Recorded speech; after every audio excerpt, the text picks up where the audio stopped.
You yourself call this an obscure constitutional reason that could require the chief executive, not just President Trump, any chief executive, to have the collection of data of how many citizens live in our nation. Walk me through this. The second half of the 14th Amendment.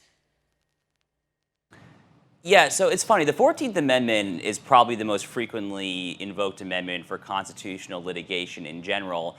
But probably I'm making this number up, but probably 97 to 98% of that litigation is in Section 1 of the 14th Amendment. There are actually 5 sections.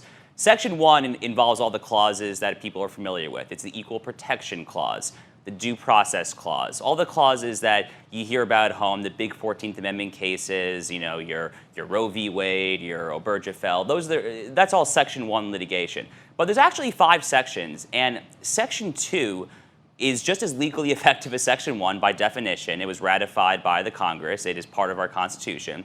And what Section 2 of the 14th Amendment very clearly says is that when a state abridges the right to vote for a certain subset of male and 21-year-old citizens, then there's a penalty for that you can't do that. And the penalty, the formula for the penalty is that you have reduced representation in Congress from the next census, and the formula for determining that reduced representation is a fraction where both the numerator, the top number, and the denominator, the bottom number, require citizen by citizen data. You are essentially, your representation is reduced by the proportion of who is denied this right to vote, which male 21-year-old citizens, divided by the total number of male 21-year-old citizens. So essentially what is going on here from a very plain English standpoint is that the Constitution literally says that we need to know if there are 21-year-old male citizens in a state who are having their right to vote abridged.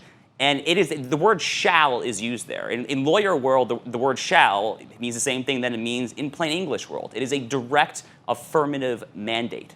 This is not like a wishy-washy M-A-Y, may, it is shall. So essentially what's going on here is we literally need to know the number of citizens in each state for possible penalization of a state for abridging the right to vote for its male 21-year-old citizens. I mean, the words are very clear. The word shall means shall.